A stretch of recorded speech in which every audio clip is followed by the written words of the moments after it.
Bonjour à toutes et à tous, je suis Daya, votre expert data privacy, IA et cybersécurité. Aujourd'hui, je vais vous expliquer ce qu'est le Digital Omnibus, la grande réforme européenne qui veut rendre nos règles numériques beaucoup plus simples. Alors, premièrement, posons-nous la question, pourquoi cette simplification intervient maintenant? Eh bien, en Europe, nous avons accumulé beaucoup, vraiment beaucoup, de textes. RGPD, NIS2, AI Act, Data Act, DSA, DMA. Résultat, un cadre juridique riche, protecteur, mais parfois complexe et coûteux à appliquer. Alors le Digital Omnibus, c'est la réponse de la Commission européenne pour rendre tout cela plus clair, plus léger et plus favorable à l'innovation, notamment pour l'intelligence artificielle. Deuxièmement, voyons ensemble quels sont les 5 grands changements clés à retenir. Le premier changement est un grand ménage dans les lois sur les données. 4 textes sont fusionnés dans un Data Act consolidé. L'objectif est d'avoir un cadre unique et cohérent pour la circulation et l'utilisation des données. Le deuxième changement, ce sont des ajustements dans le RGPD. Ici, pas de révolution, mais simplement des clarifications. Par exemple, qu'est-ce qu'une donnée personnelle? Comment notifier une violation?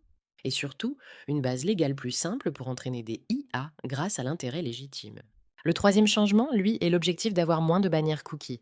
Et oui, les règles cookies quittent e-privacy et rejoignent le RGPD. À terme, vous pourrez accepter ou refuser tous les cookies en un clic depuis votre navigateur. Oui, oui, vraiment.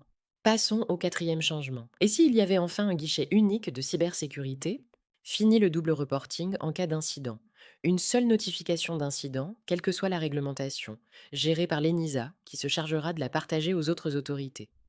Enfin, le cinquième grand changement est la suppression des règles obsolètes. Oui, le règlement P2B disparaît, car les obligations sont désormais couvertes par le DSA et le DMA. Alors concrètement, qu'est-ce que ça change pour vous? Pour les entreprises, cela signifie un petit peu moins de complexité pour gérer toutes ces obligations légales. Plus de clarté, peut-être, et un environnement réglementaire plus favorable à l'innovation numérique et à l'IA. Avec ces évolutions, la Commission européenne vise une économie d'environ 1 milliard d'euros par an grâce à ces simplifications. Et après, quelle est la suite de ce projet Digital Omnibus? Eh bien, le Digital Omnibus n'est qu'un début. Un vaste Digital Fitness Check va maintenant analyser l'ensemble des règles numériques pour identifier les prochaines simplifications.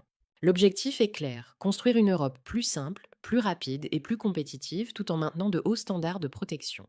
Je vous dis à très bientôt et je vous donne rendez-vous sur la DCO Academy, la plateforme de sensibilisation au RGPD, à la cybersécurité et l'intelligence artificielle. À très vite.